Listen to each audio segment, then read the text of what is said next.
Hello everyone, welcome you all to Anthropology Inside classes, and today we are going to discuss last year's PYQs on the topic evolution, human variation, growth and development. This is part 4. So in this video we are going to discuss the PYQs related to these three units, Unit 2, Unit 3 and Unit 4. Unit 2 belongs to theories of organic evolution, extinct and extant primates. Unit 3 belongs to human variation and genetics. And Unit 4 belongs to human growth and development.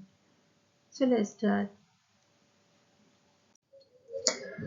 The question यहाँ पर है a tiny amount of DNA could be recovered from a crime scene. What technique will enable comparison of this DNA to that of potential suspect? तो आप जानते हैं forensics में जो criminology forensic science and criminology में जब भी crime scene में जब डेटा कलेक्ट किया जाता है, सैंपल कलेक्शन होता है, तो उस सैंपल को बाद में जो है कुछ पर्टिकुलर टेक्निक्स की मदद से उसको चेक किया जाता है, खंगाला जाता है और वो पर्टिकुलर डीएनए किससे मैच कर रहा है, तो उसमें हम सस्पेक्ट तक पहुंच सकते हैं। तो जो भी क्राइम सीन में इन्वॉल्व है सस्पेक्ट, उस तक पहुंचने के लिए जो टेक्निक्स का इस्तेमाल करते हैं, जिनकी मदद से हम एक पर्टिकुलर अमाउंट ऑफ डीएनए को कलेक्ट करते हैं, मतलब उसके बॉडी पार्ट जो सैंपल से लेते हैं, जैसे कि ब्लड सैंपल है या हेयर फॉलिकल्स हैं, इस तरह के जो भी सैंपल हम कलेक्ट करते हैं उससे डीएनए को बाद में चेक किया जाता है कि किस व्यक्ति से ये डीएनए जुड़ा हुआ है और उससे जो क्राइम सीन में इन्वॉल्व क्रिमिनल्स होते हैं उन तक हम पहुंच सकते हैं। तो इसमें जो टेक्निक्स होती हैं वो कौन सी हो सकती हैं, तो इसमें आंसर होगा आपका डीएनए फिंगरप्रिंटिंग। ठीक है, DNA cloning, sequencing and recombination का इससे कोई रिलेशन नहीं है। DNA fingerprinting is the right answer. DNA fingerprinting ही वो टेक्निक है जिसकी मदद से एक स्मॉल अमाउंट ऑफ डीएनए को अगर हम क्राइम सीन से कलेक्ट करते हैं तो उसकी मदद से हम उस क्राइम सस्पेक्ट तक पहुंच सकते हैं।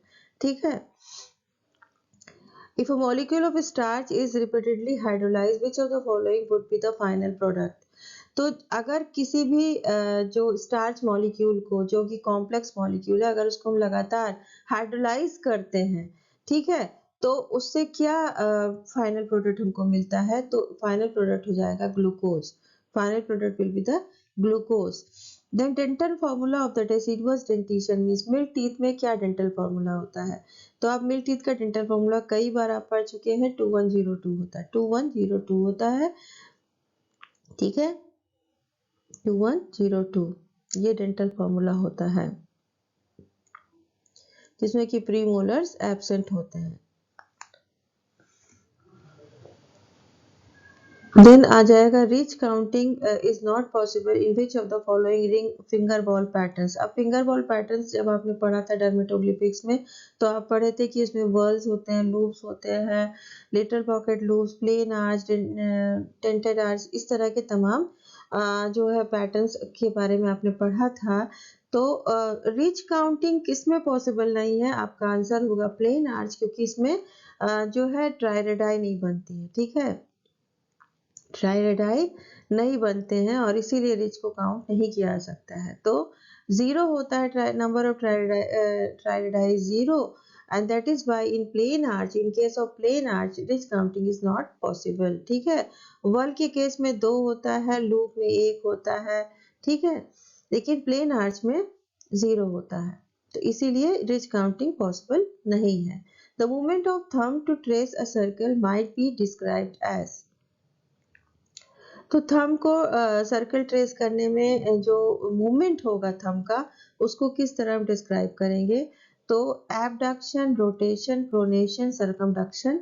आंसर होगा सर्कमडक्शन। ये आपको याद रखना होगा कि थंब मूवमेंट में कौन से जो मतलब जो मूवमेंट है थंब का टू ट्रेस अ सर्किल, उसको क्या नाम होता है? That is circumduction. इसमें 4 मूवमेंट इन्वॉल्व होते हैं। पहला होता है फ्लेक्शन, जिसमें कि हम अंदर की तरफ बेंड करते हैं अंगूठे को, और फिर सर्कमडक्शन मतलब ये क्या कहते हैं आपका फ्लेक्शन के बाद एक्सपेंशन होता है, एक्सटेंशन, जिसमें कि थोड़ा आगे की तरफ बढ़ाते हैं। देन एबडक्शन होता है जिसमें कि जो मीन्स थंब है वो ये बाहर की तरफ मूव करता है, ठीक है। और फिर एडक्शन होता है, ये अंदर की तरफ मूव करता है, ठीक है। पाम जो होती है वो एक बार बाहर की तरफ मूव करती है और एक बार अंदर की तरफ मूव करती है। तो इस तरह इसमें 4 आपको प्रोसेस दिखाई देती है, मूवमेंट्स दिखाई देते हैं। और इस तरह के जो टोटल इन चारों की मतलब मूवमेंट्स को मिलाकर हम क्या कहते हैं, सर्कमडक्शन कहते हैं, ठीक है। तो movement of thumb to trace a circle might be described as circumduction. True brachiation mode of locomotion is found among. तो ट्रू ब्रैकिएशन आपको जो भी प्राइमेट्स है उसमें सबसे ज्यादा ट्रू ब्रैकिएशन आपको कहाँ मिलेगा, स्मॉल एप्स, गिब्बन में मिलेगा। गिब्बन में ट्रू ब्रैकिएशन मिलता है। बाकी के केस में आपको जो है अर्ली प्राइमेट्स जो कि मतलब प्रोसीमियंस में आपको लीपिंग, क्लाइंबिंग ये सब मिलता है। फिर मंकीज में आपको भी उसमें भी क्लाइंबिंग मिलता है, क्लाइंबिंग, लीपिंग, और उसके साथ साथ क्वाड्रुपेडल लोकोमोशन भी मिलता है। गिब्बन के केस में आपको ट्रू ब्रैकिएशन मिलता है, ठीक है। The next question है the study and identification of pollen grains is known as। तो pollen grains की study identification में आपका हो जाएगा palynology, ओके। तो क्वेश्चन देख लेते हैं। Question number 6, a group of organisms sharing a common ancestor that includes the common ancestor and all descendants is known as। तो जब भी एक ग्रुप ऐसा हो जिसमें कॉमन एंसेस्टर और उसके सारे डिसेंडेंट्स हो, कॉमन एंसेस्टर और सारे डिसेंडेंट्स हो, तो उसको हम कहते हैं clade. Clade is that group which includes a common ancestor and all the descendants। इस तरह के ग्रुप को हम क्या कहते हैं, क्लेड कहते हैं। What is the likelihood that a man with hemophilia mating with a woman who is homozygous।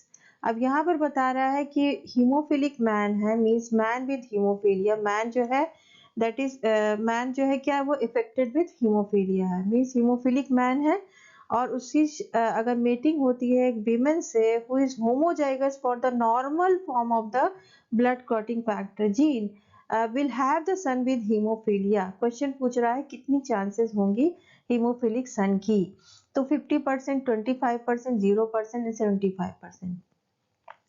तो जब आपका हीमोफिलिक मैन है, ठीक है, हीमोफिलिक मैन है मीन्स ये एक्स लिंक्ड रिसेसिव डिसऑर्डर है। आप जानते हैं कलर ब्लाइंडनेस और हीमोफीलिया क्या है, एक्स लिंक्ड रिसेसिव डिसऑर्डर है, ठीक है। इसके पहले भी आपको इससे रिलेटेड हम लोग हार्डी बर्नबर्ग लॉ कर रहे थे पिछली वीडियो में, तब भी आपको बताया गया था कि एक्स लिंक्ड रिसेसिव डिसऑर्डर है। तो आप जानते हैं जो मैन है उसका जो एक्स वाई क्रोमोसोम होता है उसमें, ठीक है, और फीमेल जो होती है उसमें क्या होता है, 2x होते हैं, ठीक है।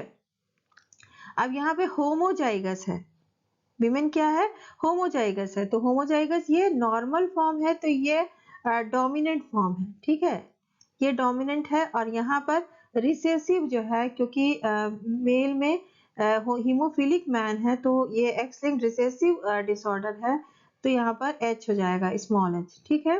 तो ये जो है इनका इस तरह इनमें जो है जीन्स हैं, ठीक है। नॉर्मल होमोजाइगस वाइफ है। अगर ये हेटेरोजाइगस फीमेल होती तो ये कैरियर होती, और कैरियर के केस में चांसेस बढ़ जाती हीमोफिलिक सन की, ठीक है। तो हीमोफिलिक सन की चांसेस बढ़ जाती जब मदर कैरियर होती, ठीक है। तो इसमें एक एक्स तो नॉर्मल डोमिनेंट एक्स होता और एक जो है रिसेसिव होता, ठीक है।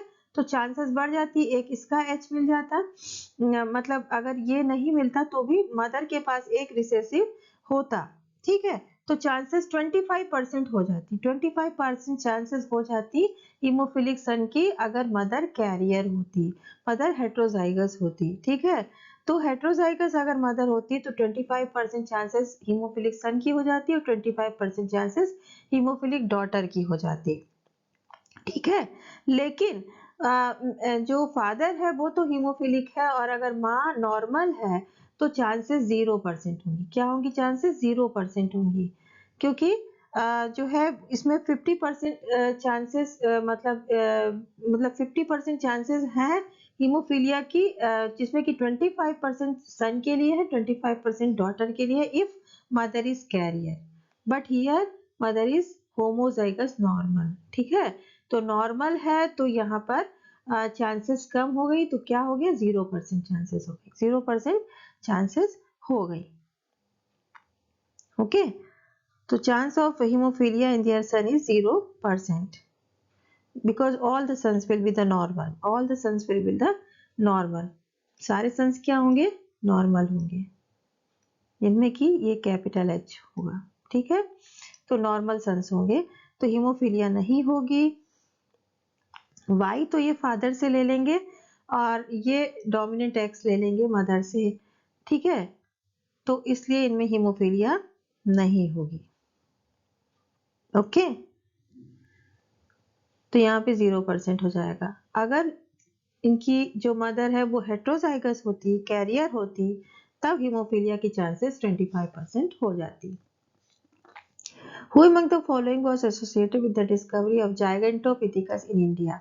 अब Gigantopithecus की डिस्कवरी से आपको मालूम है SRK चोपड़ा है। ठीक है, SRK चोपड़ा ने हिमाचल प्रदेश के बिलासपुर से जो है, बिलासपुर डिस्ट्रिक्ट से Gigantopithecus की, इंडिया के Gigantopithecus स्पीशीज की खोज की थी। इसके पहले जो है वो Gigantopithecus की जो सबसे पहले डिस्कवरी थी वो चाइना से हुई थी।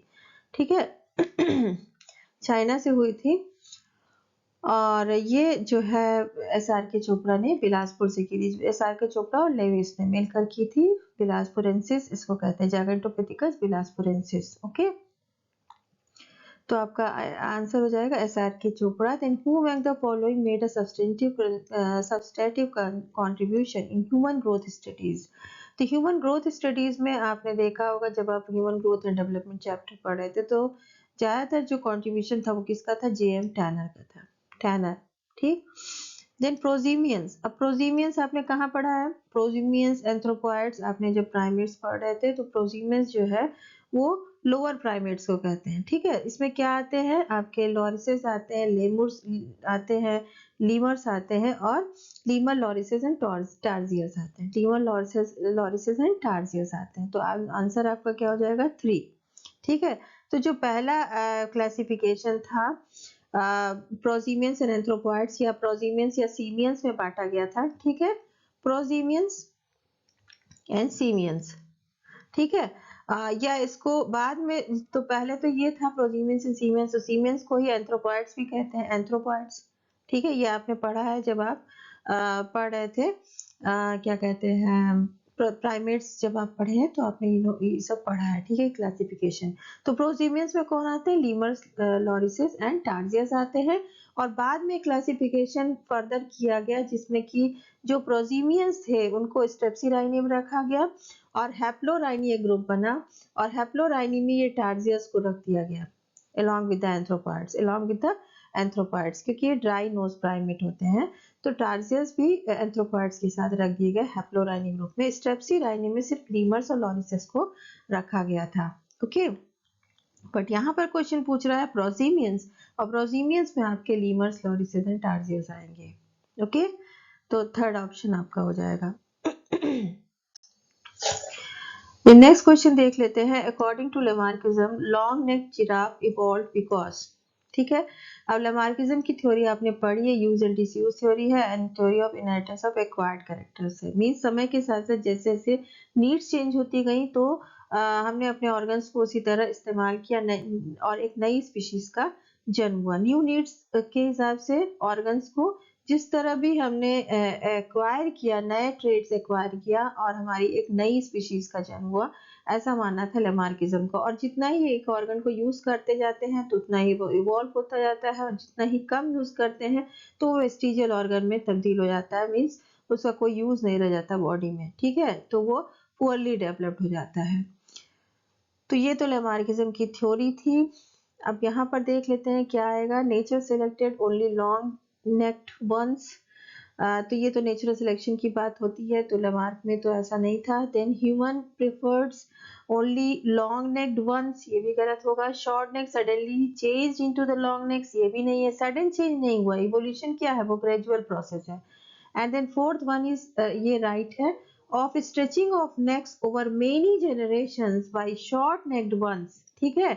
तो मेनी जनरेशंस वो शॉर्ट नेक वंस जो है अपना नेक को स्ट्रेच करते गए। उन्होंने एक एग्जांपल दिया था कि पहले ग्रासलैंड हुआ करती जिसमें डियर लाइक एनिमल्स थे, वो आसानी से ग्रास खा रहे थे, पर धीरे धीरे जब क्लाइमेट चेंज हुआ और जब सिर्फ लॉन्ग ट्रीज टॉल ट्रीज ही उपलब्ध हुए, तो यही जो डियर लाइक एनिमल्स थे उन्होंने अपनी नेक को उठाना शुरू किया लीव्स तक पहुंचने के लिए, और कई जनरेशंस तक ऐसा करते करते वो जिराफ लाइक एनिमल्स में तब्दील हो गए, ठीक है। तो इस तरह एक नई स्पीशीज का जन्म हुआ अकॉर्डिंग टू लेमार्क। तो of stretching of necks over many generations by short neck ones, ये सही होगा यहाँ पे, ठीक है। A gene is a section of DNA that codes for a protein. This unique sequence of bases that will code for the production of unique protein is, अब यहाँ पे आपको चेक करना है कौन सा होगा, तो that the right answer is exon. Exon जो है वो कोडिंग करता है, ठीक है। तो कोडिंग में पार्टिसिपेट करता है, that codes for a protein, बाकी सब नॉन कोडिंग है, ओके।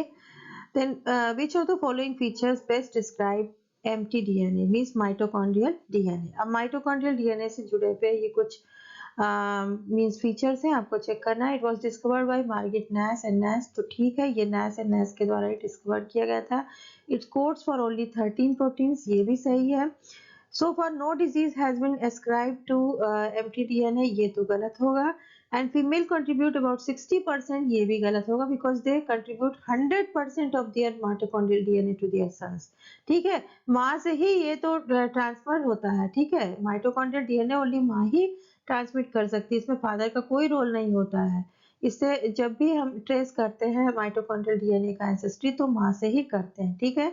तो यहाँ पे 100% होगा, नॉट 60%, इसलिए सी और डी तो गलत है, सी और डी गलत है। Only A and B are correct, only A and B are correct. Then the term osteodontokeratic culture was given by, तो सबसे पहली जो डिस्कवरी ऑस्ट्रेलोपिथिकस अफ्रीकानस की हुई थी रेमंड डार्ट के द्वारा। रेमंड डार्ट ने टोंग बेबी खोजी थी साउथ अफ्रीका से। ऑस्ट्रोलोपिथिकस अफ्रीकानस का जो फॉसिल खोजा था, वहीं पर उन्होंने इस कल्चर को डिस्क्राइब किया था, ठीक है। तो उन्होंने जो टूल्स देखे ऑस्ट्रेलोपिथिकस के रिमेन्स के साथ, उन्होंने बताया कि वो मीन्स एक कल्चर का नाम दिया उन्होंने जिसमें कि बोन्स, दांत और हॉर्न से बने हुए कुछ टूल्स दिखाई दिए, तो दैट इज वाई उन्होंने इसका नाम रख दिया ऑस्टियोडोंटोकेराटिक कल्चर, ठीक है। ऑस्टियो माने होता है बोन्स, डोंटो माने टीथ एंड केराटिक मीन्स हॉर्न, ठीक। तो इन सभी से मिले जुले कुछ टूल्स दिखाई दिए उनको वहां पर उस साइट पर और उसी पे उनको उन्होंने नाम दे दिया ऑस्टियोडोंटोकेराटिक कल्चर, ठीक है। तो रेमंड डार्ट ने दिया था। Then Steatopygia is found in females of which tribe? Steatopygia, आप इस पे एक शॉर्ट भी बना के हमने डाला था, तो आप देख सकते हैं ये जो है बुशमैन ट्राइब और हॉटेंटॉट ट्राइब पे ही मिलता है ये वाला फीचर्स स्टीटोपाइजिया, ठीक है। ये जेनेटिक है।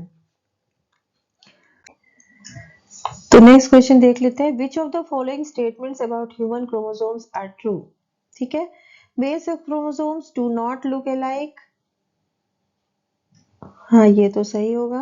मेल सेक्स क्रोमोसोम जो है एक जैसे नहीं दिखते हैं, बिकॉज एक एक्स और एक वाई होता है मेल में, और एक्स जो होते हैं वो मींस टॉलर होते हैं than the Y, Y are smaller than X, ठीक है, Y are smaller than X. तो वाई क्रोमोसोम्स एक्स से छोटे होते हैं और इसीलिए ये एक जैसे नहीं दिखाई देते, तो ये स्टेटमेंट तो सही है।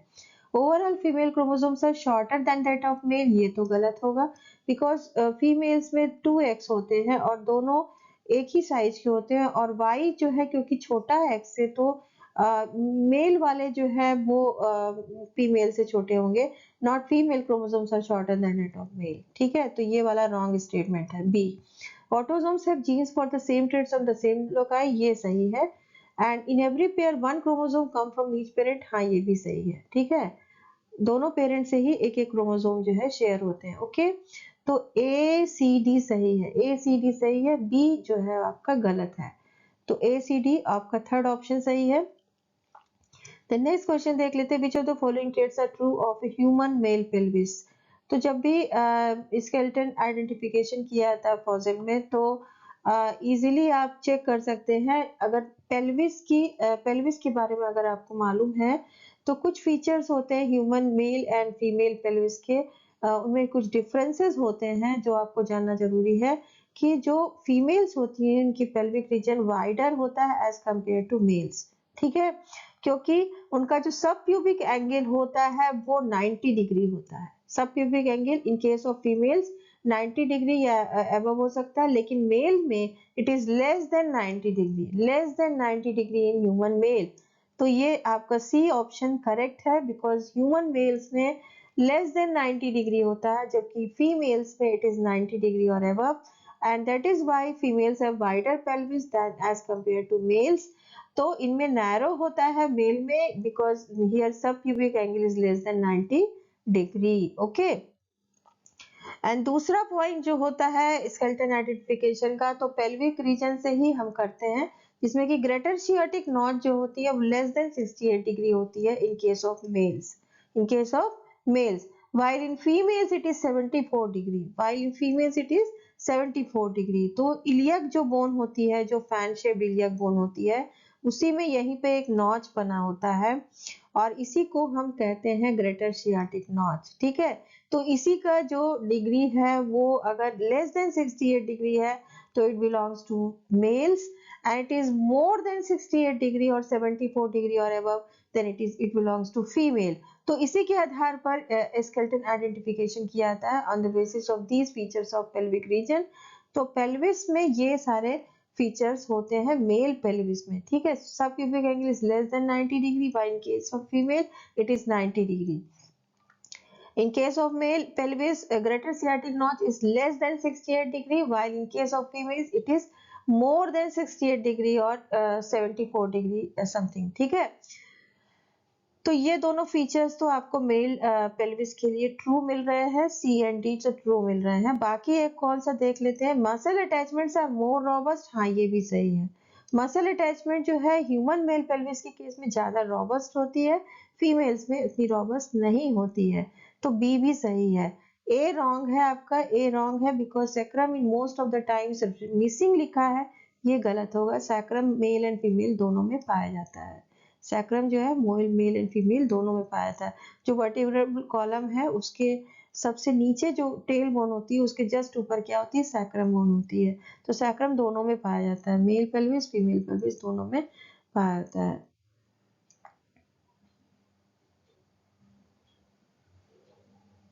ठीक है, तो क्या हो जाएगा आपका, बी सी डी करेक्ट है, B C D third option correct है। द नेक्स्ट क्वेश्चन देख लेते हैं, which of the following features are true for HBS. अब एचबीएस आप जानते हैं सिकल सेल जो ये क्या कहते हैं एनीमिया होता है, उसका ये एचबीएस जो है वो म्यूटेंट जीन है, ठीक है। तो it has a dominant and recessive relationship with HbA, ये गलत होगा, बिकॉज सिकल सेल एनीमिया एक रिसेसिव ऑटोसोमल रिसेसिव डिसऑर्डर है, ठीक है। HbS allele is most frequent in sub Saharan Africa, हाँ ये सही है। सब सहारन अफ्रीका में सबसे ज्यादा पाए जाते हैं केसेस आपके सिकल सेल एनीमिया के या सिकल सेल डिसऑर्डर के। और बाकी जो दूसरे रीजन्स हैं जिसमें कि central and South America, Middle East और इंडिया, इनमें भी ये जो सिकल सेल डिजीज के केसेस पाए जाते हैं। HBSS condition is resistant to malaria, ये तो गलत होगा, बिकॉज HBSS तो ज्यादा प्रोन होता है मलेरिया से, बिकॉज ये एक severe form of sickle cell disease है। देखिए जो हेट्रोजाइगस कंडीशन होती है जिसमें कि HBAS होता है, HBAS होता है, वो रेजिस्टेंट होता है मलेरिया से, ठीक है। हेट्रोजाइगस जो कैरियर्स होते हैं सिकल सेल डिजीज में, जो कैरियर्स होते हैं हेट्रोजाइगस कंडीशन में, वो रेजिस्टेंट होते हैं मलेरिया से। लेकिन जो होमोजाइगस रिसेसिव कंडीशन है HBSS या HBSS या HBAA, ये दोनों सीवियर फॉर्म ऑफ ये जो आपकी सिकल सेल डिजीज है ये सीवियर फॉर्म है, और ये मलेरिया से प्रोन होते हैं, मींस मलेरिया ऐसे इंडिविजुअल्स को ज्यादा होती है, ठीक है। तो जब होमोजाइगस रिसेसिव इंडिविजुअल्स होंगे तो उनमें ज्यादा होगी एज कंपेयर टू ये जो कैरियर होते हैं, ये सेफ होते हैं मलेरिया से, ये सेफ होते हैं मलेरिया से। ओके, क्योंकि इनमें एक ही म्यूटेंट एलील होती है, एक ही म्यूटेंट जीन होती है सिकल सेल की HBS, जबकि यहाँ पर दो हैं, बोथ फ्रॉम मतलब each from one parent, each from दोनों पेरेंट से आपको HBS एलील मिली, तो यहाँ पर आप ज्यादा मतलब आप severe form of sickle cell disease से बिलोंग करेंगे, क्योंकि आपके पास दो म्यूटेंट एलील आ गई HBS की, जबकि यहाँ पर एक ही म्यूटेंट एलील होती है। तो ये कैरियर्स होते हैं और यही रेजिस्टेंट होते हैं मलेरिया से। तो ये वाला रॉन्ग हो गया, बिकॉज यहाँ पर जो है मलेरिया से ये वाले रेजिस्टेंट नहीं, इनको मलेरिया हो जाता है। ऐसे कंडीशंस में इनको मलेरिया का इन्फेक्शन होता है और ज्यादातर इनकी मरने की चांसेस हो जाती है। ठीक है। Beta chain in HBS has a mutation at the 6th position, हाँ ये सही है।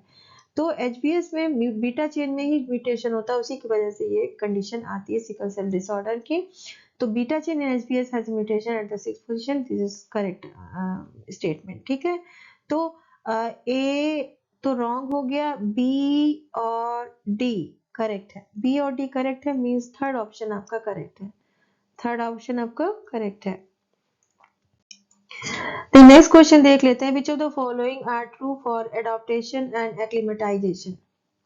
देखिए एक्लिमेटाइजेशन शॉर्ट टर्म जो एडॉप्टेशन कह सकते हैं शॉर्ट टर्म होता है, ये एक इंडिविजुअल्स में ही हो सकता है, ये नेक्स्ट जनरेशन में नहीं पास होता।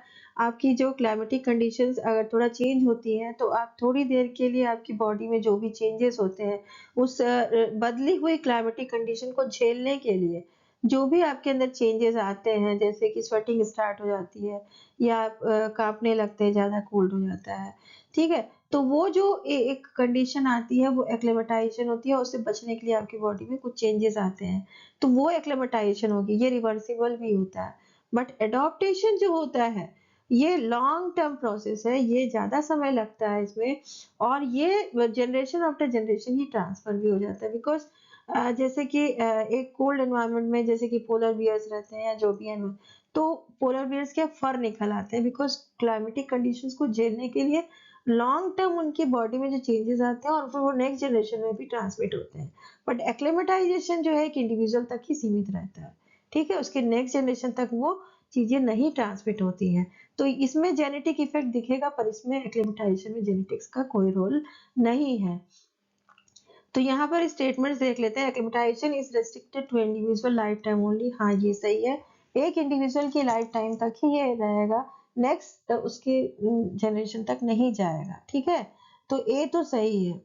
Acclimatisation adaptation have no genetic component, ये गलत हो जाएगा, बिकॉज एक्लेमेटाइजेशन में तो जेनेटिक कंपोनेंट नहीं है, but adaptation have the genetic component, adaptation have the genetic component. Okay, तो बी रॉन्ग हो गया। Long-term adaptations in human includes physiological responses to heat or recessive or excessive levels of UV light। तो ठीक है, heat या excessive levels of UV light से जो भी रिस्पॉन्सेज होते हैं वो लॉन्ग टर्म एडाप्टेशंस में आते हैं, तो सी सही होगा। Individuals born with dark skin would not become light skin even if they are never exposed to sunlight, हाँ ये भी सही है। देखिए जो भी इंडिविजुअल्स जो कि जेनेटिकली ये जेनेटिक फीचर है उनके अंदर डार्क स्किन होना, ये जेनेटिक फीचर, ये इसमें क्लाइमेट का कोई रोल नहीं है कि वो अगर आप उनको सनलाइट एक्सपोजर नहीं देंगे तो वो लाइट स्किन हो जाएंगे, ऐसा नहीं होगा, वो डार्क स्किन ही रहेंगे। हाँ ये है कि उनमें मेलानिन कंपोनेंट में थोड़ा चेंज आ सकता है, थोड़ा कमी आ सकती है, but they would not become light skin, वो लाइट स्किन नहीं हो जाएंगे, वो ब्लैक स्किन ही रहेंगे, उनमें थोड़ा सा कमी आ सकती है, बट वो पूरा पूरा वो लाइट स्किन नहीं हो सकते हैं। तो डी भी सही है, डी भी सही है। तो इसमें ए सी डी करेक्ट लग रहा है, ए सी डी करेक्ट लग रहा है, बी गलत है, तो ए सी डी आपका सही आंसर हो जाएगा, second option. The next question देख लेते हैं, which of the following features best describe Ramapithecus. देखिए रामापिथिकस आप जानते हैं शिवालिक हिल्स फ्रॉम इंडिया से इसको खोजा गया था, और रामापिथिकस और शिवापिथिकस दो स्पीशीज थी जो कि खोजी गई थी और पहले माना जा रहा था कि ये इसमें जो अर्ली होमिनिड फीचर्स थे, ऐसा माना जाता था कि रामापिथिकस में ज़्यादा मतलब अर्ली होमिनिड फीचर्स पाए गए, लेकिन बाद की जो स्टडीज थी उसमें पता चला कि नहीं, ये ओरंगुटान लाइक ज़्यादा इनमें फीचर्स है, मीन्स एप लाइक फीचर्स ज़्यादा है, होमिनिड लाइक फीचर्स नहीं है। ठीक है, तो चेक कर लेते हैं। The type fossils was were discovered from India, हाँ ये सही है। For long it was discovered the first hominid, ये भी सही है। Now it has been merged under the category of Australopithecus, ये गलत होगा, ऑस्ट्रेलोपिथिकस की कैटेगरी में इसको नहीं डाला गया है। DNA studies on the primates lowered it's status, हाँ ये भी सही है, बिकॉज अर्ली स्टेटस इसका तो होमिनिड लाइक था, लेकिन बाद में इसको जब एप लाइक फीचर से जोड़ दिया गया तो इसका जो स्टेटस है वो लोअर हो गया। ठीक है, तो डी भी सही होगा। तो आपका A B and D correct है, A B and D correct है, सी रॉन्ग है। ठीक है, ए बी डी सही है। नेक्स्ट क्वेश्चन देख लेते हैं। Which of the following components take part in the clotting of blood. अब ब्लड क्लॉटिंग में कौन से कंपोनेंट यूज होते हैं, इसमें देख लेते हैं। हीमोग्लोबिन नहीं होगा, प्लेटलेट फैक्टर 3 हाँ ये होगा, एल्ब्यूमिन नहीं, इसका भी कोई रोल नहीं है, और फाइब्रिनोजन हाँ इनका है। तो फाइब्रिनोजन का होता है, थ्रोम्बोप्लास्टिन का होता है, प्रोथ्रोम्बिन का होता है, इन सब का ब्लड क्लॉटिंग में रोल होता है, but haemoglobin and albumin they have no role in blood clotting. Okay, तो आपका सही आंसर हो जाएगा B and D, B and D only, option 1। Then next question देख लेते हैं। Which of the following helps to distinguish the skeleton of male from that of female। अभी आपने पढ़ा था कि मेल एंड फीमेल के बीच में अगर आपको अंतर स्पष्ट करना है, डिस्टिंग्विश करना है, डिफ्रेंशिएट करना है, तो आपको उसके पेल्विक रीजन पे ध्यान देना होगा, क्योंकि ज्यादातर उनकी पेल्विक जो रीजन है उसी के आधार पर हम आइडेंटिफाई करते हैं कि मेल और फीमेल स्केलेटन में क्या अंतर है। सबसे पहला हम वही देखते हैं, बाद में फिर स्कल और दूसरे फीचर्स को देखा जाता है, लेकिन पहला जो फीचर हेल्प करता है that is pelvic region. Okay, तो एग्जामिनिंग द पेल्विक ओपनिंग हाँ ये सही है। ओके, पेल्विक ओपनिंग ये सही है। Examining the features of skull हाँ ये भी सही है, स्कल फीचर से भी पता लगता है। ठीक है, स्कल फीचर्स में भी पता लगता है। Comparing the nose shape, tooth density ये नहीं है, बिकॉज ये मेल एंड फीमेल में डिफर कर सकते हैं, मीन्स किसी एक पर्टिकुलर स्पेसिफिक फीचर नहीं होता मेल एंड फीमेल में नोज या टूथ को लेकर, लेकिन स्कल और पेल्विक ओपनिंग में स्पेसिफिक फीचर्स होते हैं, तो इनको फॉलो किया जाएगा अगर आइडेंटिफाई करना है मेल और फीमेल को अलग अलग। तो ए और बी करेक्ट लग रहा है, ए एंड बी ओनली हो जाएगा, सी थर्ड ऑप्शन करेक्ट है। ठीक है, then which of the following features best describe the Homo floresiensis. Homo floresiensis जो है, जिनको हॉबिट भी कहते हैं, ये थोड़ा छोटे कद के होते थे, स्मॉल जो है ये फीचर्स थे इनके। इनको इनसे जुड़े हुए कुछ यहाँ पर मीन्स तथ्य दिए हुए, इनको चेक करना होगा। It fossils were first discovered in Italy, ये तो गलत होगा, ये इंडोनेशिया से पाए गए थे, फ्लोर्स आइलैंड ऑफ इंडोनेशिया, इसीलिए इसको होमोफ्लोरेंसिस कहा जाता है। फ्लोर्स आइलैंड से ये डिस्कवर किए गए थे ऑफ इंडोनेशिया। ओके, तो इटली नहीं होगा, इंडोनेशिया होगा। ठीक है, तो ये गलत हो गया। The cranial capacity estimated to be about 420 cc। Next देख लेते हैं। Female skeleton was found to be very tall, ये भी गलत हो गया। They are popularly nicknamed as hobbits, ये तो सही है, ये सही है। ठीक है, तो आपका बी एंड डी सही लग रहा है, बी एंड डी ओनली सही लग रहा है। ठीक है, cranial capacity estimated to be 420 cc and they are popularly nicknamed as hobbits। बाकी ए और सी रॉन्ग है। ठीक है, तो B and D, fourth option correct है, फोर्थ ऑप्शन करेक्ट है। ओके, फिर नेक्स्ट क्वेश्चन देख लेते हैं, which of the following features are true for Australopithecus. Australopithecus से जुड़े हुए कुछ फीचर्स है, अब आपको बताना है कौन से ट्रू है। They are longest enduring hominins more than 3 million years. Some of the Australopithecus fossils were taller than 6 feet, ये तो गलत हो गया।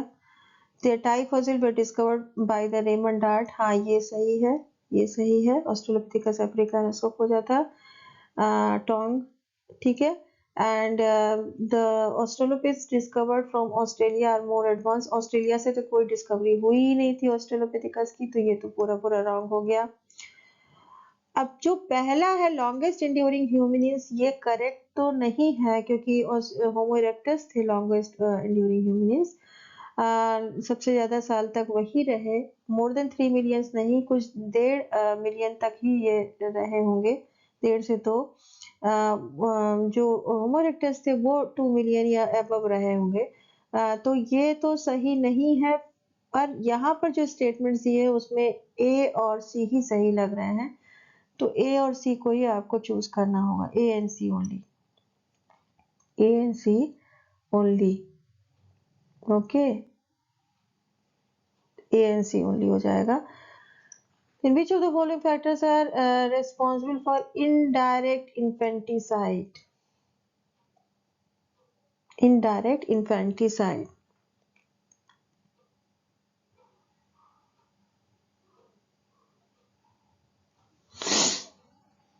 Indirect infanticide में आपका food deprivation and failure to take a sick infant to a clinic लग रहा है, ठीक है। A and D लग रहा है, A and D लग रहा है।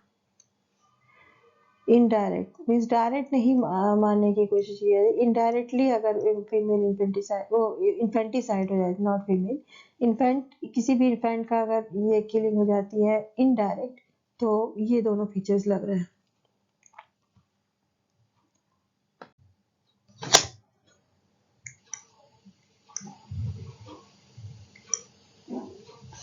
तो यहाँ पर क्वेश्चन देख लेते हैं, मैच कराना है, ठीक है। मैल्थस दिया हुआ है, मैल्थस तो आप जानते हैं इन्होंने पॉपुलेशन पर दिया था, ठीक है, पॉपुलेशन पे मैल्थस का ऐसे था, an essay on the principles of population, ये सही होगा मैल्थस से। देन बफन ने नेचुरल हिस्ट्री को डिफाइन किया था, नेचुरल हिस्ट्री, उन्होंने एंथ्रोपोलॉजी को भी स्टडी ऑफ नेचुरल हिस्ट्री बताया था, तो बफन हो जाएगा। देन हटन आते हैं, हटन का थ्योरी ऑफ अर्थ से जुड़ा है, एंड चार्ल्स लाल ने प्रिंसिपल्स ऑफ जियोलॉजी पे बुक लिखी थी, ठीक है। तो माल्थस का पॉपुलेशन ऐसे हो जाएगा, तो ए का हो जाएगा 4, ए का 4 कहाँ दिया हुआ है, एक ही जगह दिया हुआ है, मीन्स ऑप्शन 2 करेक्ट है। फिर चेक कर लेते हैं, ए का 4 हो गया। देन बफन का हम लोगों ने नेचुरल हिस्ट्री बताया, सही है। सी का 3 बता दिया, theory of earth, and D का 2 बता दिया, प्रिंसिपल्स ऑफ जियोलॉजी, ठीक है, तो ऑप्शन 2 करेक्ट है। देन नेक्स्ट क्वेश्चन देख लेते हैं, यहाँ पर मैच कराने का एक क्वेश्चन है, मेंटल फोरामिन, फोरामिन मैग्नम, मेनोब्रियम और लीनिया एस्पेरा दिया हुआ है। अब देखिए कुछ ज्यादातर ये इसमें कुछ ये मीन्स होल्स है, ओपनिंग्स है कुछ रीजन्स पे, पर लीनिया एस्पेरा एक रिज लाइक फीचर्स है, ठीक है। तो मेंटल फोरामिन कहाँ पे पाया जाता है, मेंटल फोरामिन आपका मैंडिबल में पाया जाता है, मैंडिबल में पाया जाता है।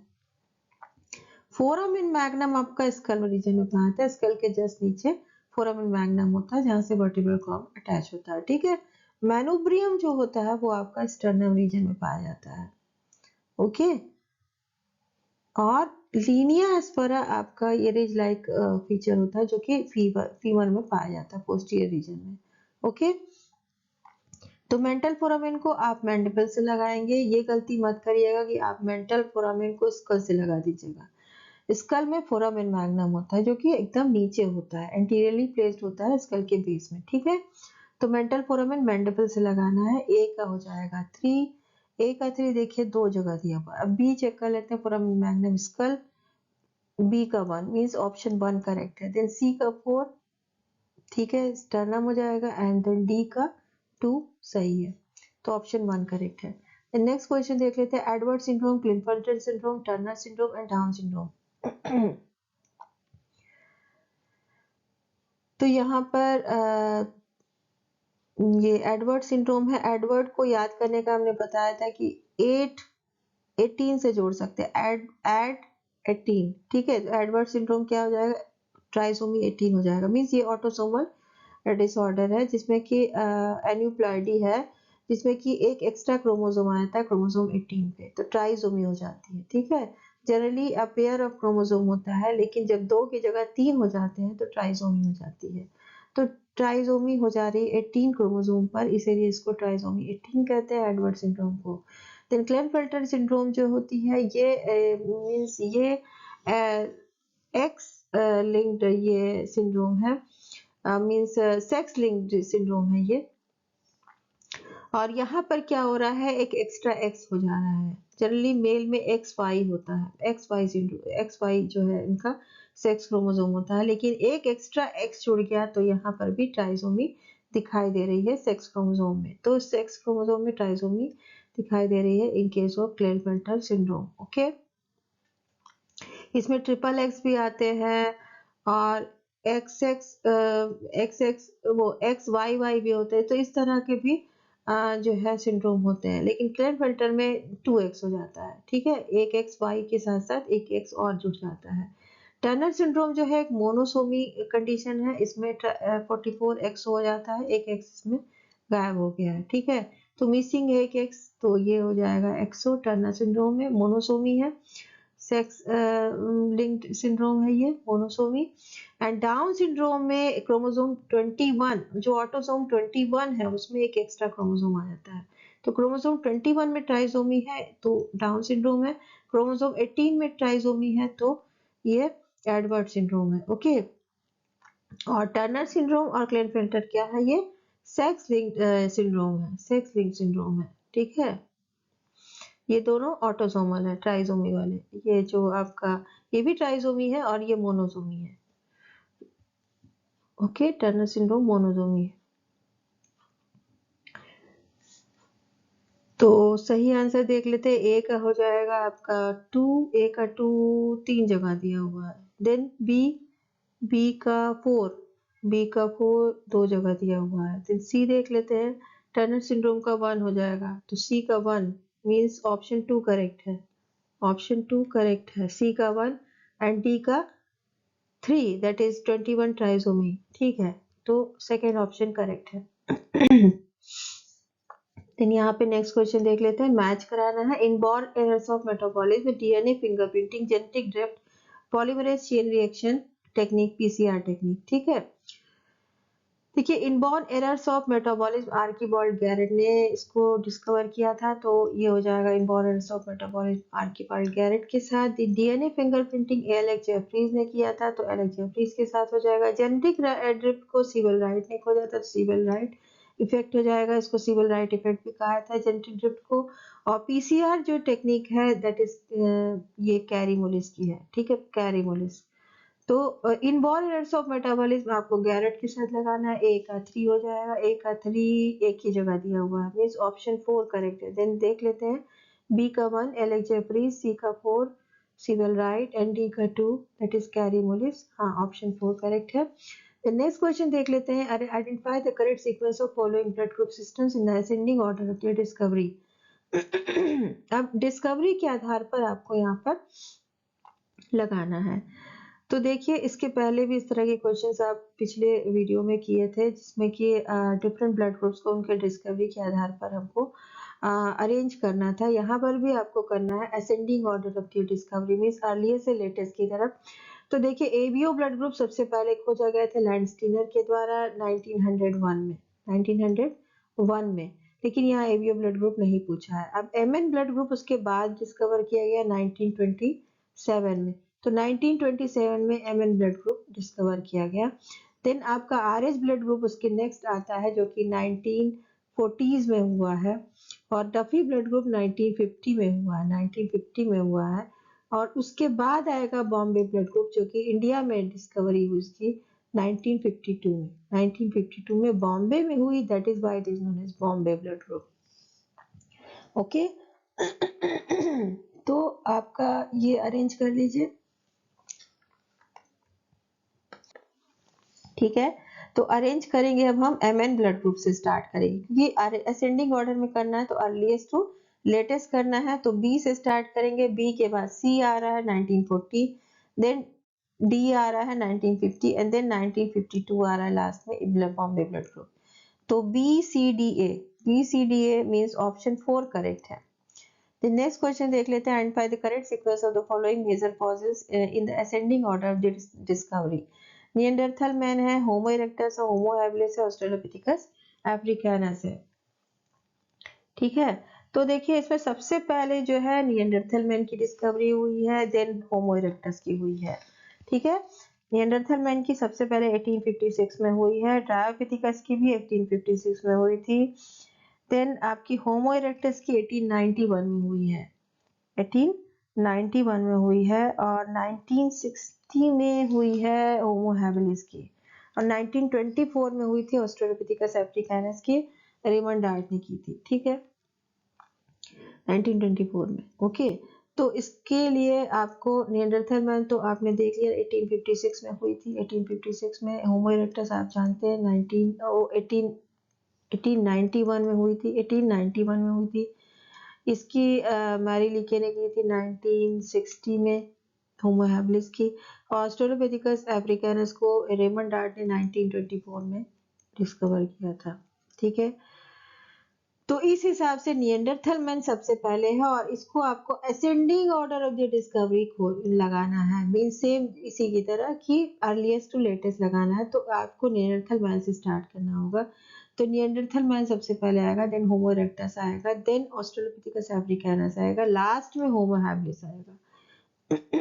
ठीक है, तो A B D C, A B D C means option 4 correct है, ऑप्शन 4 करेक्ट है, A B D C, A B D C. ठीक, ए बी डी सी। तो यहाँ पे नेक्स्ट क्वेश्चन देख लेते हैं, arrange the following events of meiosis. ठीक है, इन करेक्ट क्रोनोलॉजिकल सीक्वेंस। तो मियोसिस माइटोसिस आपने पढ़ा होगा, उसमें आप देख सकते हैं कौन सा सबसे पहले आएगा। तो सबसे पहले जो इवेंट होता है दैट इज सिनेप्सिस, देन आता है क्रॉसिंग ओवर। ठीक है, देन आता है टर्मिनाइजेशन ऑफ चियाज़्मेटा, चियाज़्मेटा फॉर्मेशन होता है, देन उसका टर्मिनाइजेशन होता है, and then disappearance of nucleus last stage है। तो synapsis, crossing over, terminalisation of chiasmata and the last is disappearance of nucleus. तो ए डी सी बी होना चाहिए, A D C B, that is the second option, second option आपका correct है। ठीक है, then यहाँ देख लेते हैं, age estimation based on dental eruption is useful in individuals up to approximately 15 years of age. Third molar erupts after this time, but the age eruption of the third molar is highly variable. हाँ, ये सही है। And age estimation based on dental eruption is useful in individuals up to 15 years of age. ये भी सही है।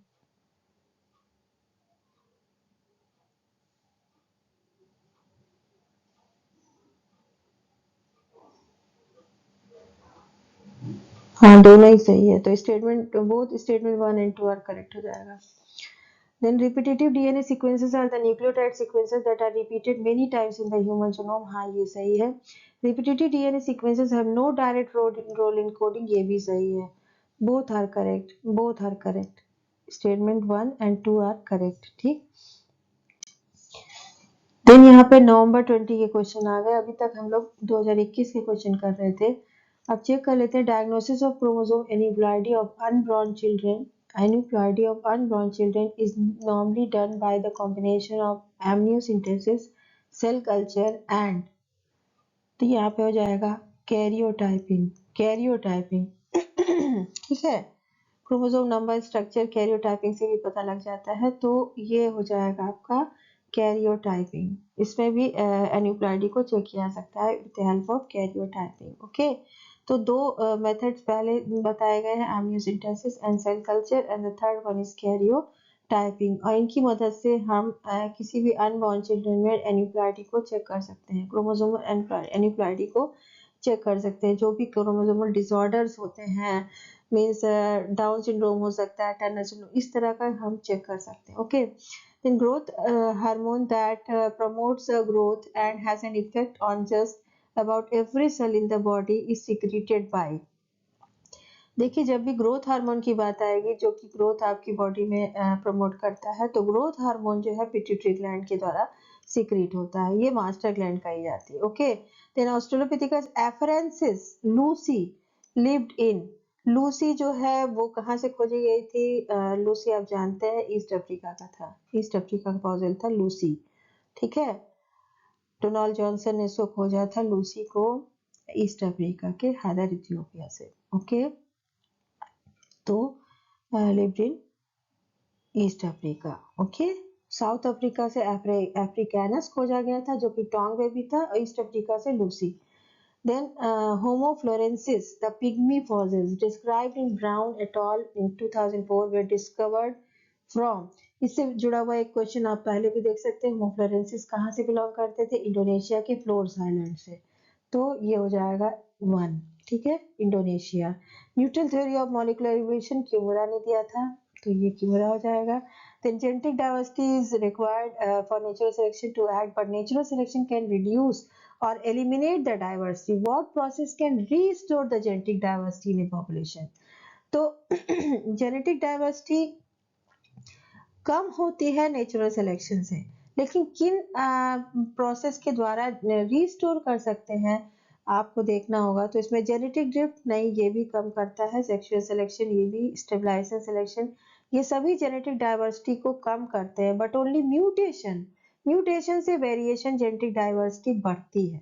Variation population में बढ़ता है, डाइवर्सिटी बढ़ती है। तो सेकेंड ऑप्शन आपका करेक्ट होगा।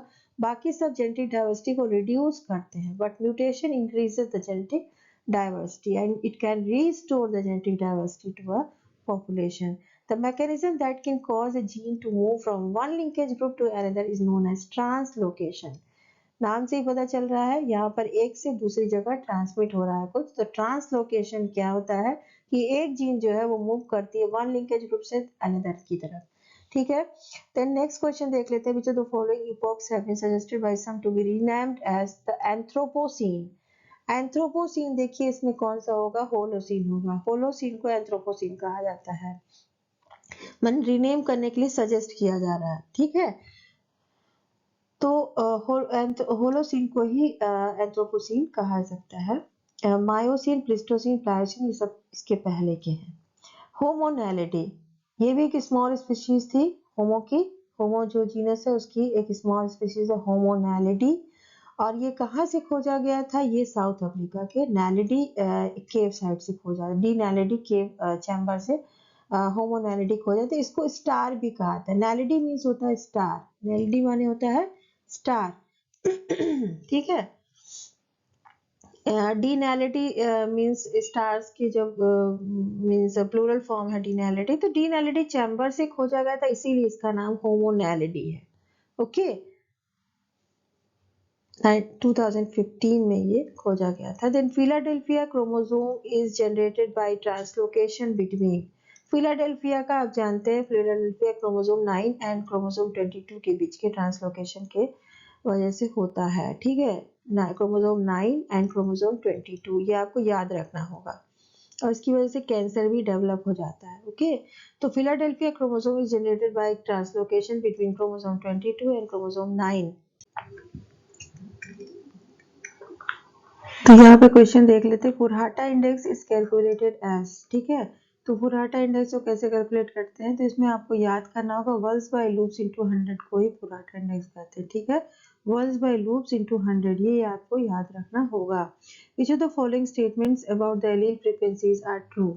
अब एलील फ्रीक्वेंसी से जुड़ा हुआ कुछ यहाँ पे स्टेटमेंट्स है, आपको चेक करना है कि ये कौन सी ट्रू है। Sum of any set of allele frequency is always 1, हाँ ये तो सही है।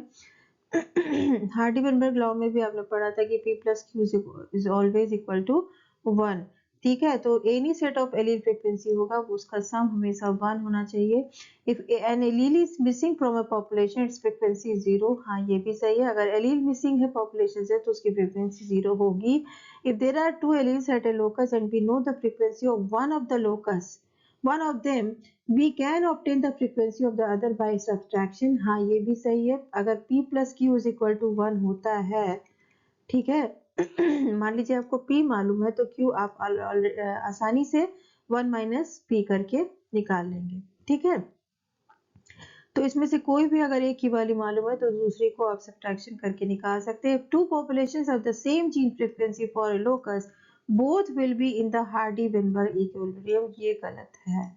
बिकॉज अगर दो पॉपुलेशन सेम जीन फ्रीक्वेंसी की लोकस एक लोकस के लिए हैं तो जरूरी नहीं है कि वो दोनों ही हार्डी-वेनबर्ग इक्विलिब्रियम में हो। जीन फ्रीक्वेंसी सेम होगी पर हो सकता है वो कांस्टेंट ना हो, दूसरी जो पॉपुलेशन है वो इवॉल्व कर रही हो। तो इसलिए इस केस में क्योंकि दो अगर हार्डी-वेनबर्ग इक्विलिब्रियम में होना है तो दोनों ही पॉपुलेशंस को कांस्टेंट होना पड़ेगा, मींस उनकी जीन फ्रीक्वेंसी कांस्टेंट होनी होगी। वो लगातार अगर इवॉल्विंग होगी एक पॉपुलेशन तो वो हार्डी-वेनबर्ग में नहीं आएगी, इक्विलिब्रियम में नहीं आएगी। ओके, तो ए बी सी करेक्ट है, A B C statements correct दिख रही हैं, तो ए बी सी यहाँ पे फोर्थ ऑप्शन हो जाएगा। ठीक है। When a man with hypertrichosis marries a normal man, अब ये hypertrichosis का जो केस है ये आपका सेक्स लिंक्ड इनहेरिटेंस में आता है और इसमें जो मींस अगर ये एक्स लिंक्ड है और वाई लिंक्ड दोनों में मतलब दोनों तरह का होता है। अगर एक्स लिंक्ड होता है तो जो डॉटर्स होती हैं वो कैरियर्स होती है एंड सन्स में नहीं होता। अगर एक्स लिंक्ड इनहेरिटेंस है तो सन में नहीं होता बिकॉज सन में जो एक्स होता है वो अपनी माँ से वो लेता है। अगर माँ अगर यहाँ पे कैरियर होती तब चांसेस थी सन को होने की, लेकिन माँ जब नॉर्मल होती है तो डॉटर्स में तो वो कैरियर हो जाता है, लेकिन मतलब ये सन्स में नहीं होता। लेकिन यहाँ पर केस है विद हेयरी ईयर्स, तो ये वाई लिंक्ड इनहेरिटेंस है। अगर सिर्फ हेयरी ईयर्स का जो यहाँ पे दे दिया है तो हेयरी ईयर्स वाला जो ट्रेट है वो सिर्फ वाई लिंक्ड इनहेरिटेंस में ही दिखाई देता है। तो हाइपरट्राइकोसिस में जो इनहेरिटेंस पैटर्न है वो वाई लिंक्ड भी होता है और एक्स लिंक्ड भी होता है। तो हम लोगों ने बात की कि अगर एक्स लिंक्ड होगा तो एक्स लिंक में अगर मैन हाइपरट्राइकोसिस से अफेक्टेड है लेकिन जो उसकी विमेन है वो अगर नॉर्मल है, मींस फादर अगर हाइपरट्राइकोसिस से अफेक्टेड है लेकिन मदर अगर नॉर्मल है तो चांसेस सन में नहीं होंगी क्योंकि सन अपना एक्स जो है वो माँ से लेता है और फादर से वो वाई लेता है। ठीक है, लेकिन डॉटर जो है वो कैरियर हो सकती है। लेकिन in case of Y linked inheritance only hair ears दिखाई देता है। मीन्स हाइपरट्राइकोसिस आप समझ लीजिए कि अगर किसी मेल की बॉडी में ज्यादा हेयर ग्रोथ दिखाई देती है, ठीक है, तो वो हाइपरट्राइकोसिस का केस है। फीमेल्स में भी हो सकता है पर वो मोस्टली कैरियर्स होती है। ठीक है, लेकिन हेयर ईयर्स वाला जो ये ट्रेट है वो सिर्फ और सिर्फ वाई लिंक्ड इनहेरिटेंस में दिखाई देता है और वाई लिंक्ड के केस में 100% जो है चांसेस हैं सन्स में होने की, बिकॉज वाई जो क्रोमोसोम है वो सिर्फ मेल से ट्रांसफर होता है तो फादर से डायरेक्ट वो मेल सारे सन्स में ट्रांसफर हो जाएगा, तो सन्स में 100% चांसेस होती हैं। ठीक है, डॉटर में नहीं, 100% चांसेस सन में होंगे। ठीक है, तो पूछ रहा है what percentage of the sons would be expected to have hair ears, तो यहाँ पे हो जाएगा 100%। ठीक है, अब नेक्स्ट क्वेश्चन देख लेते हैं। DNA fingerprinting process involves. अब डीएनए फिंगरप्रिंटिंग में इसमें कौन सा इन्वॉल्व होगा, तो माइटोकॉन्ड्रियल डीएनए नहीं होगा, चेन टर्मिनेटर्स नहीं होगा, डीजेनरेट ओलिगो न्यूक्लियोटाइड्स नहीं होगा, क्या होगा, वीएनटीआर लोकाई। तो डीएनए फिंगरप्रिंटिंग में variable number of random repeats होगा। Then which of the following are characteristic features of sex-linked recessive inheritance? Sex-linked recessive inheritance आपने पढ़ा था, कलर ब्लाइंडनेस और जो ये आपका हीमोफीलिया था वो एक्स लिंक्ड रिसेसिव इनहेरिटेंस था। तो उसी के से रिलेटेड यहाँ पर कुछ स्टेटमेंट्स हैं, आप देख सकते हैं। Affected females come from affected fathers and affected और कैरियर मदर्स, हाँ ये सही है। Most affected individuals are male, ये भी ठीक है। The traits never skip generations, ये तो गलत होगा। The vast majority of sex-linked traits are found on X chromosome, ये भी सही है। तो A, B and D correct है। A, B, D second option correct है। ठीक है, तो यहाँ पे ये क्वेश्चन देख लेते हैं। Which of the following features are not true for a female pelvis? ठीक है, तो इसके पहले भी 21 के क्वेश्चन में भी आपने देखा था 2021 के कि वहाँ पर मेल पेल्विस से रिलेटेड फीचर्स पूछ रहा था। अब यहाँ पे फीमेल पेल्विस, तो स्केल आइडेंटिफिकेशन में पेल्विस जो है बहुत इंपॉर्टेंट फीचर होता है, जिसके आधार पर हम आसानी से पता लगा सकते हैं कि मेल और फीमेल स्केलेटन कौन से हैं। ठीक है, तो क्योंकि फीमेल पेल्विस वाइडर होती है, मेल का नैरो होता है, उसमें जो सब प्यूबिक एंगल होता है फीमेल के केस में वो ज़्यादा होता है, मीन्स 90 डिग्री और मोर देन 90 डिग्री होता है, और ग्रेटर सियाटिक नॉच भी इनमें ज़्यादा होती है, मीन्स मोर देन 68% होती है, जबकि मेल्स में लेस देन 68% होता है। तो ये दोनों फीचर्स आपने पढ़ा था, लेकिन मसल अटैचमेंट इनमें लेस रॉबस्ट होती है, जबकि मेल में ज़्यादा रॉबस्ट होती है।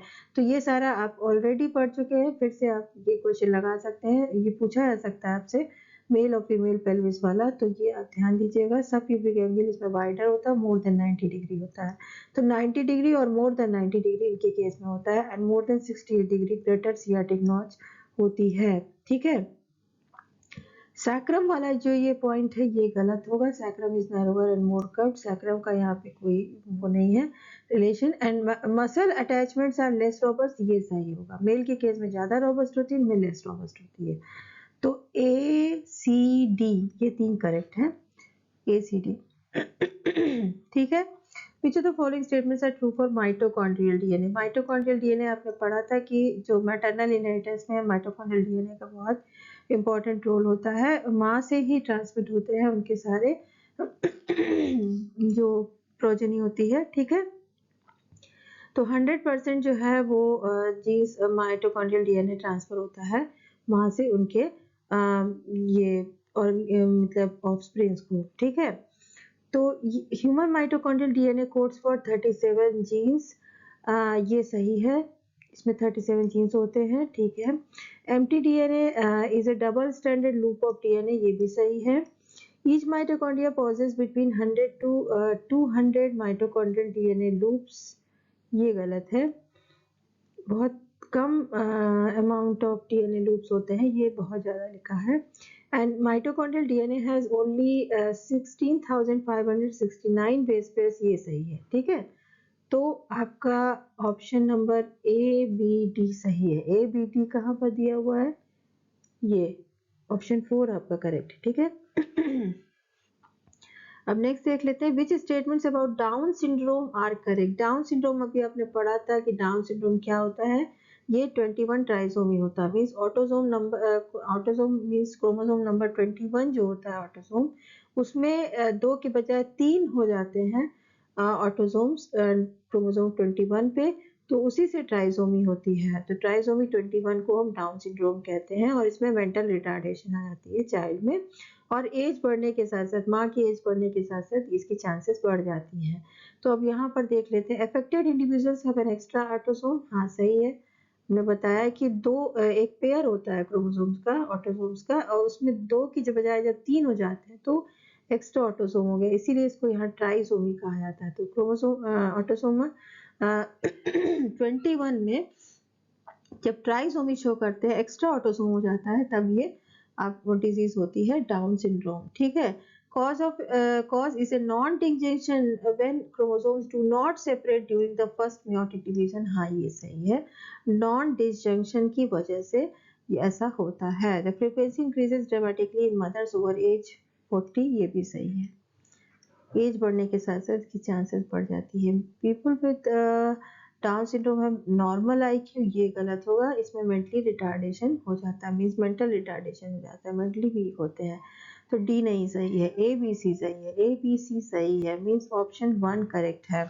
Which of the following are the assumptions of the Hardy-Weinberg equilibrium? Hardy में आपने पढ़ा था कि लार्ज पॉपुलेशन होनी चाहिए, रैंडम मेटिंग होनी चाहिए, and no mutation, no selection, no genetic drift. ठीक है, तो ये बी सी डी सही लग रहा है, स्मॉल पॉपुलेशन साइज गलत है, तो बी सी डी होगा, बी सी डी। अब यहाँ पे क्वेश्चन देख लेते हैं, which of the following statements are true of the gorilla. Gorilla से रिलेटेड कुछ यहाँ पर फीचर्स दिए, स्टेटमेंट्स दिए, आपको पता लगाना है। Their locomotor pattern on the ground is of knuckle walking type. हाँ ये सही है, नकल वॉकिंग इसमें गोरिल्ला का स्पेसिफिक फीचर, जैसे गिब्बन में ट्रू ब्रैकिएटर्स होते हैं, गोरिल्ला में नकल वॉकिंग इनका एक इम्पॉर्टेंट लोकोमोटरी पैटर्न है। Their natural habitat is Africa and Europe, ये गलत हो जाएगा बिकॉज अफ्रीका तो सही है बट यूरोप नहीं है, ठीक है, यूरोप की नेटिव नहीं है। गोरिल्ला जो है नेटिव स्पीशीज है अफ्रीका की, इक्वेटोरियल अफ्रीका की, ठीक है, जिसमें कि एक ईस्टर्न गोरिल्ला टाइप होती है और दूसरा वेस्टर्न गोरिल्ला टाइप आती है। तो इसमें जो युगांडा, रवांडा, कैमरून और नाइजीरिया, कॉन्गो और अंगोला, ये सब जो जगह है वहाँ पर जो है अफ्रीका में इनकी स्पीशीज पाई जाती है। यूरोप में ये गोरिल्ला नहीं पाए जाते, ठीक है, तो गोरिल्ला ओनली ये नेटिव है अफ्रीका के, ठीक है। डियान फौजी स्टडीड देम एक्सटेंसिवली, हाँ ये सही है, डियान फौजी ने ही इनको बहुत मीन्स इन पे ज़्यादा गहन अध्ययन किया था, ठीक है, तो डियान फौजी हो जाएगा। They do not have tails, ये भी सही है बिकॉज जितने भी एप्स हैं उनमें टेल्स नहीं होती, सिर्फ मंकीज में टेल्स होती हैं, ठीक है। इसमें एप्स की खासियत ये होती है कि उनके पास टेल्स नहीं होती हैं। तो आपका कौन कौन सा सही हो गया? ए सही हो गया, सी सही हो गया और डी सही हो गया। A C D only, third option.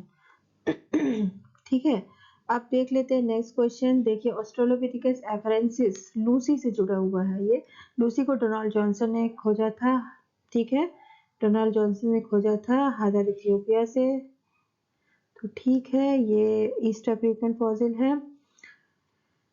There as is about इतना, ये भी सही है। The carrying capacity was 750 CC, ये तो गलत होगा क्योंकि जो ऑस्ट्रेलोपिथिकस थे उनकी हार्डली वो 400 से 500 सीसी तक ही उनकी क्रेल कैपेसिटी होती थी, ठीक है। Footprints indicate bipedal foot pattern, हाँ ये सही है। लेटियोली फुटप्रिंट जो कि मैरी लीके ने खोजा था, वहां से पता लगता है कि उनमें बाइपेडल फुट पैटर्न पाए गए, ठीक है। तो ए तो सही है, बी भी सही है और डी भी सही है। ए बी डी सही होगा, ए बी डी सही होगा। सी गलत है, ठीक है। क्रेनियल कैपेसिटी बहुत कम थी, यहाँ पर बहुत ज्यादा दिया हुआ है। ये जो क्रेनियल कैपेसिटी है ये होमो इरेक्टस की एज में स्टार्ट हुआ था, इतना क्रेनियल कैपेसिटी, और 900 सीसी तक था, ठीक है। तो नेक्स्ट क्वेश्चन देख लेते हैं। An important disorder of the chromosome 21 is down syndrome, ठीक है। डाउन सिंड्रोम हम जानते हैं, क्रोमोसोम 21 ये ट्राइसोम में पाई जाती है, इसमें एक एक्स्ट्रा ऑटोसोम होता है। देयर फिनोटाइप इंक्लूड्स, अब इसमें क्या क्या फिनोटिपिक कैरेक्टरिस्टिक्स पाई जाती हैं, तो मेंटल रिटार्डेशन होता है, ठीक है, इम्यूनोलॉजिकल डिफेक्ट्स भी होते हैं, life expectancy is extended by 10 to 20 years and cytogenetic abnormalities in Down syndrome show 95% free trisomy and 5% translocations.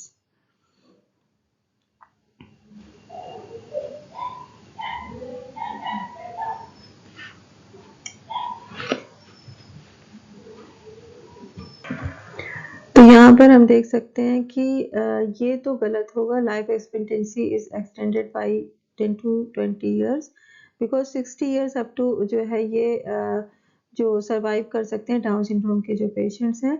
And cytogenetic abnormalities in down syndrome show 95% free trisomy, ये सही होगा, एंड 5% ट्रांसलोकेशन, जिसको कि रॉबर्टसोनियन translocation कहते हैं, ठीक है।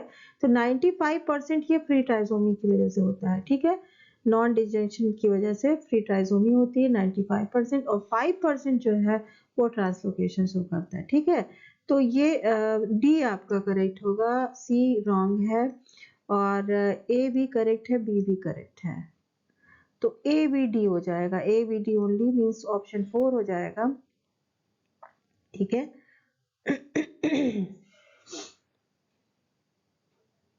देन रेमंड डार्ट, और ये सारा दिया हुआ, अब इसको चेक कर लेते हैं।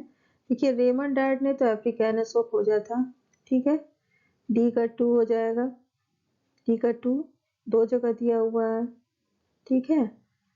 और वाइट एट ऑल है, वाइट एट ऑल, ये रेमिडस से हो जाएगा, ठीक है, सी का 1 हो जाएगा रैमिडस, और ब्रूनेट का हो जाएगा सैलेंथोपस, और सीनेट का हो जाएगा ओरोरिन ट्यूजेंसिस। ठीक है, ऑप्शन 2 करेक्ट लग रहा है। ठीक है, तो ऑप्शन 2 हो गया। देन नेक्स्ट देख लेते हैं, neutral theory of molecular evolution, ये तो आप जानते हैं किमोरा हो जाएगा। Invention of PCR technique carry मुलिस हो जाएगा। डीएनए सीक्वेंसिंग मेथड, ये तो सैंगर हो जाएगा। और inborn cells of metabolism Archibald Garrod हो जाएगा। ये आपने पहले भी इस तरह के क्वेश्चन किए हैं। तो ए का हो जाएगा 2, ए का 2 यहाँ पर दिया हुआ, मीन्स ऑप्शन 3 करेक्ट है। देन बी का 3 हो जाएगा पीसीआर टेक्निक कैरी मुलिस, सी का 4 हो जाएगा सैंगर, एंड डी का 1 हो जाएगा गैरेट। ठीक है, थर्ड ऑप्शन करेक्ट है। इसी तरह ये क्वेश्चन देख लेते हैं। देखिए XYY है, XXY है, XO है, ट्राइसोमी 21 है। देखिए ट्राइसोमी 21 आप जानते हैं डाउन सिंड्रोम है, ये ऑटोसोमल डिसऑर्डर है। ठीक है, देन मीन्स ऑटोसोमल एन्यूक्लोइडी है, जिसमें कि ट्राइसोमी हो जाती है 21 क्रोमोसोम पे, ऑटोसोम पे। देन एक्सो आप जानते हैं टर्नर सिंड्रोम है, ये सेक्स लिंक्ड है। देन XXY आपका क्लिनफिल्टर सिंड्रोम है, जिसमें कि एक एक्स्ट्रा एक्स हो जाता है, ये एक्स लिंक्ड है, मतलब सेक्स लिंक्ड ये डिसऑर्डर है और जेनेटिक डिसऑर्डर है। तो XYY जो है आपका जैकब सिंड्रोम है, XYY। ठीक है, XYY जैकब सिंड्रोम है। तो ए का हो जाएगा 3, ए का 3 देखिए दो जगह दिया हुआ। अब बी का देख लेते हैं, बी का 1 होगा और यहाँ पे 2 दिया हुआ, इसका मतलब ऑप्शन नंबर आपका 3 करेक्ट है, बी का 1, देन सी का 4, ठीक है, एंड डी का 2 सही है। ठीक है, तो ऑप्शन 3 सही है आपका। नेक्स्ट क्वेश्चन देख लेते हैं।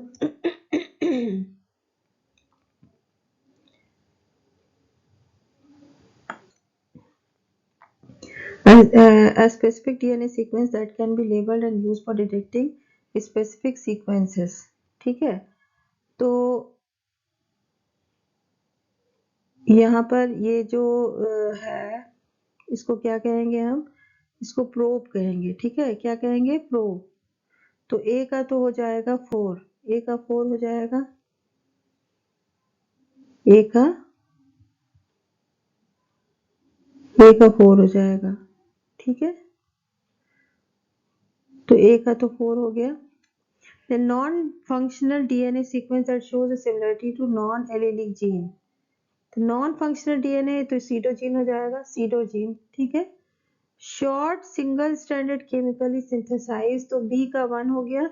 And short single standard chemically synthesise DNA molecule of specific sequence, C का 2 हो जाएगा। ठीक है, short single standard chemically synthesise DNA molecule. Chemically synthesise देखिए प्राइमर प्रोब दोनों है, लेकिन जो डिटेक्शन के लिए यूज होता है, डायग्नोसिस के लिए, वो प्रोब कहलाता है। ठीक है, और सिंपली अगर कहेंगे short single standard chemically synthesised DNA molecules of specific sequence, then it is primer.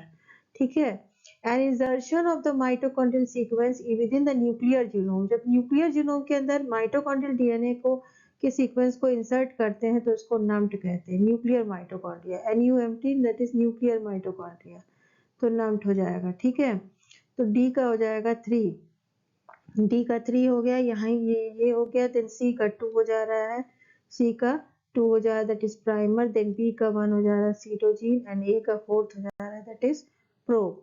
ठीक है, तो ऑप्शन नंबर 1 आपका करेक्ट है। तो ये क्वेश्चन देख लेते हैं, identify the correct sequence in chronological order of the following methods of studying human variation. ठीक है, तो ये कुछ टेक्निक्स दी हुई है, अभी इनका कब कैसे कैसे मीन्स सबसे पहले क्या इन्वेंशन हुआ, फिर बाद में कौन सी डिस्कवरी हुई, जिसके आधार पर हम डिफरेंट मेथड्स को चेक कर लेते हैं। तो एंथ्रोपोमेट्री है, इलेक्ट्रोफोरेसिस है, डर्मेटोग्लिपिक्स है, और सीरोलॉजी है। तो एंथ्रोपोमेट्री इसमें सबसे ओल्डेस्ट है, सबसे ओल्डेस्ट है। ठीक है, ओल्डेस्ट मेथड है, साइंटिफिक मेथड है, जिसमें कि बॉडी का मेजरमेंट करते हैं। ठीक है, एंथ्रोपोमेट्री में, और ये 1879 में आया था। ठीक है, एंथ्रोपोमेट्रिक मेथड। देन आता है इलेक्ट्रोफोरेसिस। इलेक्ट्रोफोरेसिस आपका सबसे लेटेस्ट है, इन चारों में सबसे लेटेस्ट कौन है? इलेक्ट्रोफोरेसिस है, 1984 का है। ठीक है। देन डर्मेटोग्लिफिक्स जो है आपका सेकंड नंबर पे आता है, दैट इज 1892। 1892 मीन्स ये नंबर 1 पे है एंड सेकंड पे आता है डर्मेटोग्लिफिक्स 1892। देन थर्ड नंबर पे आता है सीरोलॉजी। सीरोलॉजी कार्ल लेंस्टीनर ने जब एवीओ ब्लड ग्रुप सिस्टम लाया था तो 1901 में ही सीरोलॉजी आ गया। ठीक है, तो इसका मतलब एंथ्रोपोमेट्री सबसे ओल्डेस्ट मेथड है इसमें। देन डर्मेटोग्लिफिक्स आता है 1892 में, देन सीरोलॉजी आता है 1901 में एंड फोर्थ है इलेक्ट्रोफोरेसिस दैट इज 1984। ठीक, तो ACDB ऑप्शन 2 करेक्ट है। Then identify the correct sequence of following was in order of their increasing accuracy in sex determination। देखिए सेक्स डिटर्मिनेशन में सबसे ज़्यादा जो इम्पोर्टेंट होता है वो क्या होता है? पेल्विस होता है, जो आपने पढ़ा ही है। फीमेल में वाइडर होता है, ठीक है, सबक्यूबिक एंगल ज़्यादा होता है और ग्रेटर सियोटिक नॉच भी ज़्यादा होता है एज कम्पेयर टू मेल। तो सी जो है होगा सबसे ज़्यादा एक्यूरेट, यहाँ से मिलता है हमको इंफॉर्मेशन। देन लॉन्ग बोन्स और एंटायर स्केलेटन ये नहीं होगा, स्कल होगा, सेकेंड नंबर पे स्कल होगा, सेकेंड नंबर पे स्कल होगा। ठीक है, तो CA हो जाएगा, CABD is the right answer. ठीक है, CABD is the right answer. Third number पे आपका long bones and then fourth number पे एंटायर स्केलेटन। ओके, तो CABD हो जाएगा। CABD कहाँ दिया हुआ है? ऑप्शन फोर्थ में दिया हुआ है। ठीक है, देन नेक्स्ट देख लेते हैं correct sequence of following causes in order of the discovery. देखिए डिस्कवरी के आधार पर देखें तो होमो निएंडरथल और सिवापिथिकस की डिस्कवरी सबसे पहले हुई थी 1856 में। 1856 में सबसे पहले होमो निएंडरथल और सिवापिथिकस की हुई थी। ठीक है, अब जो बाकी इसमें लिखे हुए हैं उसमें होमो इरेक्टस की सेकंड नंबर पे हुई थी 1891 में। ठीक है, 1891 में हुई थी। बीच में जो है क्रोमैग्नन मैन है उसकी भी 1868 में हुई थी, लेकिन क्रोमैग्नन यहाँ पे दिया नहीं है तो इससे कोई अभी यहाँ रिलेशन नहीं है। देन साइनेंथ्रोपस पिकिनेंसिस की 1900 में हुई थी, 1920 में, 1920 में। ठीक है,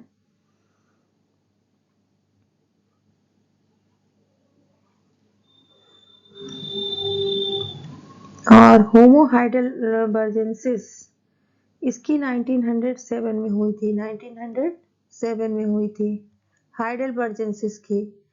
तो पेकिंग मैन से पहले इसकी हुई थी। ठीक है, हाइडेलबर्जेंसिस की पहले हुई थी, तो आपका आंसर होगा BADC। BADC कहाँ दिया हुआ है?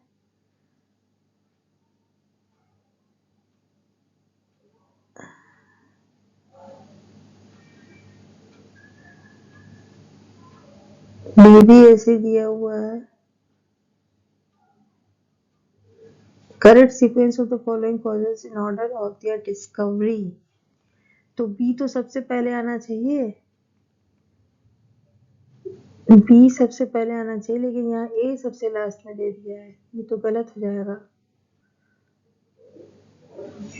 अगर आप डिस्कवरीज के हिसाब से चलेंगे तो बी पहले होगा। 1856 में सिवापिथिकस की खोज, 1870 में नहीं, सिवापिथिकस की 1870 में हुई थी, नॉट 56। ड्रायोपिथिकस की हुई थी। ओके, ड्रायोपिथिकस की 1856 में हुई थी along with the Neanderthal man, दोनों लोग की हुई थी, लेकिन सिवापिथिकस की 1870 में हुई थी, 1870 में हुई थी, 70 में। ठीक है, फिर भी यहाँ पर ये आपका सिवापिथिकस पहले आएगा तो बी पहले आएगा, बी के बाद ए आना चाहिए पहले, लेकिन यहाँ पर कुछ रॉन्ग दिया हुआ है, ये गलत होगा। ठीक है, ये गलत स्टेटमेंट है, यहाँ पर मतलब ऑप्शंस गलत दिए हुए हैं। ठीक है, ये आप चेक कर लीजिएगा। सिवापिथिकस 1870 है, सिवापिथिकस 1870 है।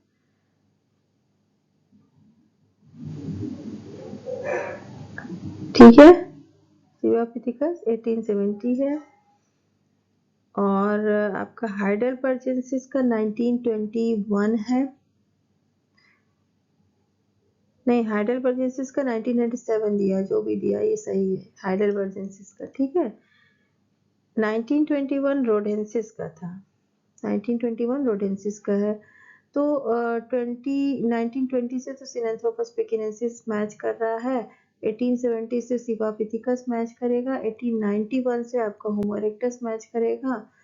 तो ये आपका ऑप्शन ही गलत है, ऑप्शन ही गलत है। ठीक है, बिकॉज अगर correct sequence of order of their discovery arrange करते हैं तो हमको शुरुआत सिवापिथिकस से करनी होगी, और सिवापिथिकस के बाद आएगा होमो इरेक्टस, जो कि यहाँ नहीं दिया हुआ है, हाइडेलबर्जेंसिस दे दिया है। और हाइडेलबर्जेंसिस की 1907 में हुई थी डिस्कवरी, इसलिए गलत हो जाएगा।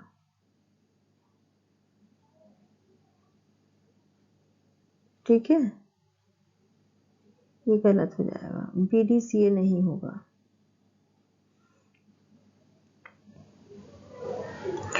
Identify the correct sequence of the following primates in ascending order of their divergence in primate evolution। ठीक है, तो देख लेते हैं। औरंगुटान है, गिब्बन है, चिंपैंजी एंड गोरिल्ला है। तो देखिए स्मॉल एप्स में गिब्बन आते हैं और सब ये ग्रेट एप्स में आते हैं, जिसमें कि औरंगुटान है, फिर चिंपैंजी एंड देन गोरिल्ला है। देखिए चिंपैंजी को तो हम सबसे लास्ट में रखेंगे, सबसे पहले हम गिब्बन से शुरुआत करते हैं, क्योंकि in order of their divergence है, असेंडिंग ऑर्डर ऑफ दियर।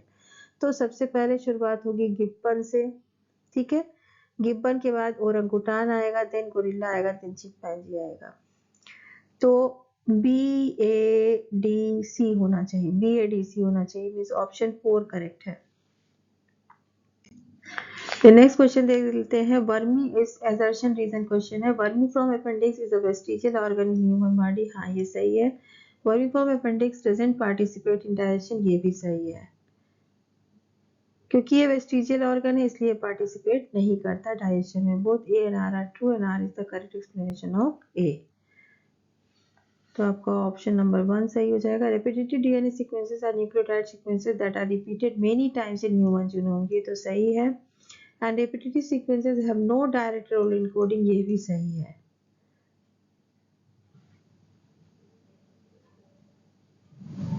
तो both are correct and is the correct explanation of A, option 1 हो जाएगा। ठीक है, so this was all about this lecture. Meet you in next video. Thank you very much.